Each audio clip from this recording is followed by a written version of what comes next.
بسم اللہ الرحمن الرحیم۔ قسط نمبر 89، دعوتی کام اور اس کا اسلوب۔ اس میسج کو علماء کرام اور ہر تبلیغی ساتھی کے پاس پہنچائے۔ الحمدللہ الحمدللہ وحدہ والصلاة والسلام علی من لا نبی بعدہ، اما بعد۔ دو متنازع امور کا خلاصہ۔ نمبر 1، پہلا مسئلہ مولانا محمد سعد صاحب مدظ اللہ کی تقاریر کی غیر مناسب باتوں پر مبنی تھا، جو مفتیان کرام اور مولانا محمد سعد صاحب کے درمیان افہام اور تفہیم کے ذریعے تقریباً حل ہو چکا ہے، اور ویسے دینی مسائل کے حل کے لیے وقت لگنا چاہیے تاکہ طرفین مسائل کا عادلانہ تجزیہ کر سکے اور حکم صادر ہونے کے بعد کسی قسم کی تشنگی باقی نہ رہے۔ دوسرا مسئلہ امارت اور شورا والی بات ہے۔ اس بارے میں یہ ہمارا تیسرا بیان ہے، اسے غور سے پڑھیں۔ امیر کے ساتھ جڑے رہنا، دعوت و تبلیغ کے کام کی روح اور جان مرکز نظام الدین سے جڑے رہنا ہے، اور ذمہ دار یعنی امیر مولانا محمد سعد صاحب مدظ اللہ کی اطاعت کرنا، یہ ہر کام کرنے والے کے لیے واجب ہے اور یہی دین ہے۔ مولانا سعد صاحب کی حیثیت، مولانا محمد سعد صاحب کی شرعی حیثیت وقف شدہ مکان کی طرح سے ہے۔ 3 منزلہ مکان ہے، جس کے اوپر والی 2 منزلیں گر چکی ہیں، اب صرف گراؤنڈ فلور سلامت رہ گیا ہے، اور وہ استعمال کے قابل بھی ہے اور استعمال کیا جا رہا ہے۔ حضرت جی کا کیا ہوا فیصلہ، حضرت جی مولانا انعام الحسن صاحب رحمۃ اللہ علیہ نے یہ فیصلہ صادر فرمایا تھا کہ میرے بعد مولانا اظہار الحسن، مولانا زبیر الحسن، مولانا محمد سعد صاحب مرکز نظام الدین میں ساری دنیا کی دعوتی محنت کی سرپرستی کریں گے، اور جب یہ تینوں ساتھی اللہ کو پیارے ہو جائیں تو پھر ذمہ داران مرکز کسی اور کا انتخاب کر لیں۔ غور طلب بات ملاحظہ ہو، حضرت جی کے ایک ایک لفظ کو غور سے سمجھے۔ حضرت جی نے صرف 3 ناموں کا ذکر فرمایا ہے، چوتھا کوئی اور نام ذکر ہی نہیں فرمایا۔ نہ حاجی عبدالوہاب صاحب کا ذکر ہے اور نہ ہی دنیا کے کسی ملک کے ذمہ دار کا نام۔ رہا حاجی عبدالوہاب صاحب مدظ اللہ کا مقام اور ان کی بزرگی، ان سے ہر اہم مسئلے میں مشاورت، یہ تو حضرت جی یوسف صاحب رحمۃ اللہ علیہ کے وقت سے ہی چلا آ رہا ہے، یہ کوئی نئی بات نہیں ہے۔ عالمی شورا کے نام پر حاجی عبدالوہاب صاحب کو استعمال کرنا شرعاً غیر درست اور غیر منطقی بات ہے۔ بات تو حضرت جی مولانا انعام صاحب رحمۃ اللہ علیہ کی وصیت اور ان سے صادر شدہ فیصلے کی ہو رہی ہے۔ حضرت جی نے جو نام مقرر فرمائے تھے وہ مذکورہ بالا 3 نام ہی تھے، ان ناموں میں چوتھا کوئی اور نام ہرگز نہیں تھا۔ حاجی عبدالوہاب صاحب کا نام باقی گروپ والے ایسے ہی اپنی کارروائی میں جان پیدا کرنے اور ان کی بزرگی کی آڑ میں اپنی دکان چلانے کے لیے استعمال کر رہے ہیں۔ حاجی عبدالوہاب صاحب مدظ اللہ اور مولانا احمد لاٹ صاحب اور مولانا یعقوب صاحب وغیرہ سے اللہ کی قسم دے کر پوچھیں کہ کیا حضرت جی نے مرکز نظام الدین کی قیادت کے لیے ان مذکورہ بالا 3 احباب کے سوا کسی چوتھے نام کا بھی ذکر فرمایا تھا؟ ان بزرگوں کے پاس سے صرف نہ ہی کا جواب ملے گا۔ شورا کو تکمیل کرنے والی بات، یہاں 2 باتیں خلط ملط ہو رہی ہیں۔ ایک تو یہ کہ مقرر کردہ 3 حضرات مرکزی قیادت کریں گے، اس کا فیصلہ باضابطہ ہو چکا اور اس کے گواہ بھی موجود ہیں، اور اس پر 20 سال سے عمل بھی ہوتا آ رہا ہے۔ دوسری بات یہ کہ شورا کی تکمیل کی جائے، یہ حضرت جی کی منشا تھی، فیصلہ نہیں تھا، اس لیے کہ حضرت جی کی طرف سے نہ ہی شورا کے 10 آدمیوں کے نام طے کیے گئے اور نہ ہی حضرت جی نے اسے مقرر فرمایا۔ اس کے برعکس حضرت جی نے ان 3 بزرگوں کی تقرری بھی فرمائی اور ذمہ داری بھی سونپی اور منصب بھی عطا فرمایا۔ واقعات کی روشنی میں تاریخی واقعات سے اگر موازنہ کرے تو یہ واقعہ بالکل حضور صلی اللہ علیہ وسلم کے مقررہ لشکر اسامہ کے واقعے کی طرح ہے۔ کہ لشکر بھی طے کیا گیا اور قائد لشکر بھی۔ اسی طرح یہاں 3 قائدین کی جماعت طے ہوئی، مولانا اظہار الصاحب، مولانا زبیر الحسن صاحب اور مولانا محمد سعد صاحب۔ لشکر اسامہ کو بھیجنا یہ مقررہ امیر کی ذمہ داری رہی، یعنی صدیق اکبر نے لشکر بھیجا۔ اسی طرح مرکز نظام الدین کی شورا بنانے کی ذمہ داری بھی انہی 3 مقررہ ذمہ داروں پر عائد ہوئی۔ دو بزرگ تو انتقال کر گئے، رہ گئے مولانا محمد سعد صاحب، تو انہوں نے شروع ہی سے مرکز نظام الدین میں شورا بنا ڈالی اور 24 گھنٹے کے سارے کام اسی شورا کے مشورے سے ہوتے آ رہے اور بخوبی انجام پا رہے۔ ان حضرات یعنی مولانا ابراہیم دیولہ صاحب، مولانا یعقوب صاحب، مولانا احمد لاٹ صاحب اور دیگر پروفیسران احباب کا نہ تو شورا میں ذکر ہے اور نہ ہی مرکز کے ذمہ داروں میں۔ حضرت جی سے کہیں بھی ان کے ناموں کا تذکرہ ثابت نہیں۔ سوال: اگر ہم مولانا احمد لاٹ صاحب اور ان کے باغی گروپ سے یہ پوچھیں کہ بھئی مرکز کے داخلی امور میں خلل اندازی کی یہ اجازت آپ احباب کو کس نے دی ہے؟ آپ کی طرح اور بھی مقیمین حضرات ہیں جن کی تعداد تقریباً 150 ہیں۔ 150 بزرگوں میں سے آپ صرف 7 آدمی ہیں جنہیں مولانا سعد صاحب سے اور مرکز نظام الدین کے موجودہ نظام سے شکایت ہے۔ آپ احباب کا مخالف ذہن ہونا خود اس بات کی غمازی کرتا ہے کہ آپ 7 آدمیوں کے دل و دماغ میں ضرور کچھ بغاوت چل رہی ہے، اس لیے کہ دوسرے 143 بزرگوں میں تقریباً 40 علماء کرام اور مفتیان کرام ہیں، اور ان تمام 143 بزرگوں کو نہ تو مولانا سعد صاحب کی باتوں سے شکایت ہے، نہ ترتیب دعوت سے کوئی گلہ۔ اب آپ قارئین کرام ہی فیصلہ کریں کہ کون حق پر ہے اور کون گمراہی پر۔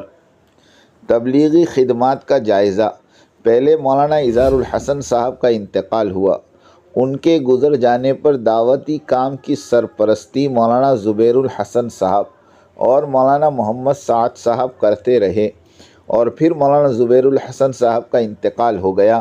اب مولانا محمد سعد صاحب اس کام کو انجام دے رہے ہیں۔ ویسے بھی ان تینوں حضرات کے ہوتے ہوئے بھی مولانا محمد سعد صاحب ہی سارا کام انجام دیتے تھے، اور یہ دونوں بزرگ مطمئن تھے، دعائیں دیتے تھے مولانا سعد صاحب کو، اور دونوں حضرات اس دار فانی سے اس حال میں تشریف لے گئے کہ انہیں مولانا محمد سعد صاحب سے کوئی شکوہ اور شکایت نہیں تھی، نہ تھی۔ مسئلہ: حضرت جی انعام الحسن صاحب رحمۃ اللہ علیہ کے فیصلے کے مطابق جب تک مولانا سعد صاحب حیات ہیں، اللہ انہیں 125 سال کی عمر مرحمت فرمائے، ان کی سرپرستی اور امارت کا سلسلہ جاری رہے گا۔ شرعی حیثیت سے کوئی بھی شخص یا گروپ مولانا محمد سعد صاحب کی سرپرستی اور امارت کو چیلنج نہیں کر سکتا، اور اگر کسی نے چیلنج کیا تو ازروع شرع متین وہ فرد اور وہ گروپ فتنے باز ہے، بددین ہے اور دعوت و تبلیغ کا غدار ہے۔ اس فرد اور گروپ کی باتیں سننا، ان کی مجالس میں شرکت کرنا، دین کو اور دعوت تبلیغ کو برباد کرنے اور مکرم اور معظم تبلیغی جماعت کو 2 حصوں میں ٹکڑے ٹکڑے کرنے میں مدد دینا ہے۔ ہر مسلمان اور خاص کر تبلیغی جماعت کے ساتھیوں پر واجب ہے کہ اس شرارتی فرد و گروپ کا سد باب کرے اور اسے روکے، اور مولانا محمد سعد صاحب اور مرکز نظام الدین کی طرف سے دفاع کرے، ورنہ عند اللہ سخت پکڑ ہوگی۔ اس لیے کہ 100 سال سے جو مبارک کام چلا آ رہا ہے اور جو مرکز خدمات انجام دیتا آ رہا ہے، اسے 2 حصے میں تقسیم کرنے کی اسلام دشمنوں کی سازش ہے، اور یہ لوگ بک چکے ہیں۔ ان کے پروپیگنڈوں اور سفروں پر کروڑوں روپے خرچ کیے جا رہے ہیں۔ جہازوں کا سفر ان کے لیے سائیکل کی سواری کے مانند ہے۔ انہیں اسلام دشمنوں کے ایجنٹوں نے مادر علمی دارالعلوم دیوبند جیسی مقدس درسگاہ کے بھی 2 ٹکڑے کر دیے، اور اسی طرح مظاہر العلوم کے بھی 2 ٹکڑے کر ڈالے۔ اب ان کا ٹارگٹ اور ہدف ہمارا مرکز نظام الدین اور دارالعلوم ندوۃ العلماء ہے۔ ان دونوں کو اللہ اپنی امان میں رکھے۔ اب یہ باغی گروپ علل اعلان ساتھیوں کو مرکز نظام الدین جانے سے روکتا ہے، انہوں نے ہر جگہ اپنے کارندے بٹھائے رکھے ہیں، چاہے وہ دیوبند کا دارالفتہ ہو کہ دعوتی مراکز۔ ان کے وکلاء سے ہم شرعی اور اسلامی حکام کی روح سے سوالات کے جوابات طلب کرتے ہیں، مگر ان کی طرف سے شرعی جواب کی بجائے غیر شرعی اور غیر منطقی افواہیں اور الزامات ہی اصول ہوتے ہیں۔ آج تک کوئی معقول اور منطقی جواب ان سے بن نہیں پڑا، بازاری زبان استعمال کرنے پر آ جاتے ہیں۔ اصلاح اور فساد میں فرق ہے۔ مولانا احمد لاڈ صاحب وغیرہ اصلاح کی رٹ لگاتے ہیں، مگر وہ جانتے نہیں کہ اصلاح اندر ساتھ رہ کر کی جاتی ہے اور فتنہ باہر نکل کر الگ سے پلیٹ فارم بنا کر برپا کیا جاتا ہے۔ اگر یہ مخلص داعی ہیں اور امت مسلمہ پر مر مٹنے کا جذبہ رکھتے ہیں تو انہیں اس صحیح حدیث پر عمل کرنا چاہیے۔ انہیں تو وہ احادیث نبوی بھی شاید یاد نہ ہو کہ امت کو بچائے رکھنے کے خاطر جابر ظالم امیر کو بھی برداشت کر لو۔ مولانا محمد سعد صاحب جابر ظالم بددین شرابی تو ہرگز نہیں تھے۔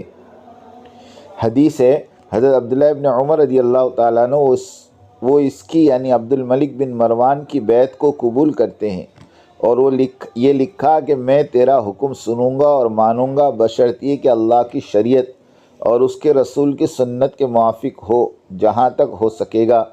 عبد الملک بن مروان کس طرح کا حاکم تھا یہ آپ ہم سب سے بہتر جانتے ہیں۔ عالمی شورا لوگوں کی طرف سے گڑھی ہوئی بدعت خبیثہ ہے جو امت کو توڑنے کے لیے بنائی گئی ہے۔ فائدہ: جاننے والے جانتے ہیں کہ جب تینوں حضرات موجود تھے تو عمارت اور فیصل کی خدمات 20 سال سے مولانا سعد صاحب ہی انجام دیتے آ رہے اور ان کے فیصلوں سے دونوں مرحومین مطمئن اور خوش تھے۔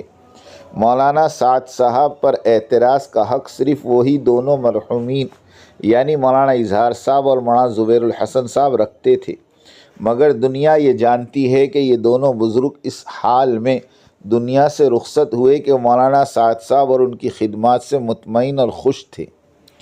علماء کرام سے التماس: ہم تمام علماء کرام سے ملتمس ہیں کہ اس شرعی مسئلے پر جذباتی نہ بنیں، حقائق اور دلائل کو ملحوظ خاطر رکھیں۔ نمبر 2، کیا حضرت جی انعام الحسن صاحب رحمۃ اللہ علیہ کے فیصلے کی روح سے کسی اور کو اس بات کا استحقاق پہنچتا ہے کہ وہ عالمی یا مقامی شورا مقرر کر سکے؟ نمبر 3، مولانا محمد سعد صاحب کا وجود حضرت جی مولانا انعام صاحب کی منتخب شدہ جماعت کی آخری کڑی ہے۔ نمبر 4، جب تک مولانا محمد سعد صاحب حیات ہے اللہ انہیں 125 سال زندہ رکھے، کسی شورا اور کسی امیر کی تقرر کی شرعی گنجائش نہیں۔ ہمارا یہ بیان دنیا بھر کے علماء اور خاص کر تبلیغی ساتھیوں کے اطمینان کے لیے ہے تاکہ وہ دل جمعی اور شرح صدر کے ساتھ مولانا محمد سعد صاحب کی عمارت کے تحت دعوتی کام پر جمے رہیں اور خوب قربانی سے چلتے رہیں۔ تبلیغی عوام سے گزارش ہے کہ ان اختلافی مسائل میں ہرگز نہ پڑے، 100% نظام الدین مرکز سے جڑے رہیں اور اطاعت کریں۔ اگر کوئی مسائل میں الجھانے کی کوشش کرے تو ان سے کہیں کہ بھائی مرکز نظام الدین جاؤ اور ہم بزرگوں سے بات کرو، ہمیں اپنا کام کرنے دو۔ مفتیان کرام سے چند سوالات۔ مفتی محمد زید مظاہری صاحب نے اپنے مکتوب میں مولانا الیاس صاحب رحمۃ اللہ علیہ والی حسرت کو دہراتے ہوئے فرمایا ہے کہ مولانا الیاس رحمۃ اللہ علیہ تبلیغی کام کو شورا کے حوالے کرنا چاہتے تھے۔ مفتی صاحب، دنیا یہ بھی جانتی ہے کہ مولانا الیاس صاحب رحمۃ اللہ علیہ کے انتقال کے بعد مولانا محمد یوسف صاحب رحمۃ اللہ علیہ امیر تھے اور ان کے بعد مولانا انعام الحسن صاحب رحمۃ اللہ علیہ امیر تھے۔ ان دونوں بزرگوں کی عمارت کے آپ قائل ہیں یا انکاری؟ اگر آپ ان دونوں بزرگوں کی عمارت کے انکاری ہیں تو پھر آپ اپنے قلم کو جنبش کیوں نہیں دی اور کیوں ان بزرگوں کی عمارت پر اعتراضی مکتوب نہیں لکھے گئے؟ اگر آپ ان دونوں بزرگوں کی عمارت کو تسلیم کرتے ہیں تو پھر مولانا سعد صاحب کی عمارت پر یہ اعتراض اور شور شرابہ کیوں؟ کیا تبلیغی محنت کے دھارے کو ما انا علیہ و اصحابی کی سمت موڑنا اور محنت کو اس نہج پر لانے کی مساعی اور کوشش کرنا مستحسن اور جائز ہے یا پھر غیر درست اور ناجائز و بدعت ہے؟ دعوتی کام کرنے کے لیے اکابرین اور اسلاف کی ترجیحات کو سامنے رکھیں یا سیرت نبوی اور سیرت صحابہ کو اپنایا جائے؟ اہل سنت والجماعت اور جمہور اور اسلاف میں کون کون شامل ہیں؟ وآخر دعوانا ان الحمد للہ رب العالمین۔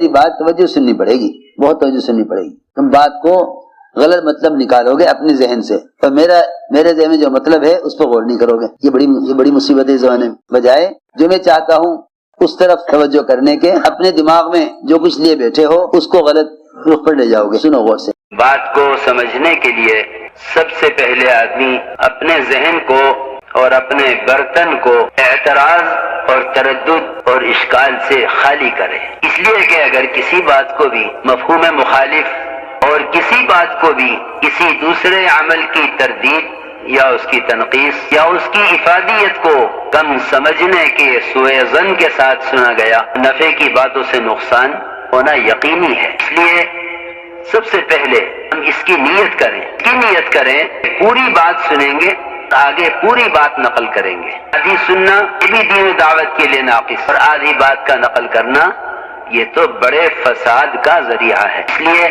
بہت توجہ کے ساتھ بات سننی ہے۔ اور اگر آپ نے ابھی تک ہمارا چینل سبسکرائب نہیں کیا تو فوراً سبسکرائب کیجئے، ساتھ ہی بیل آئیکن پر کلک کریں تاکہ مزید آنے والی ویڈیو ہیں وہ آپ کو وقت پر ملتی رہیں۔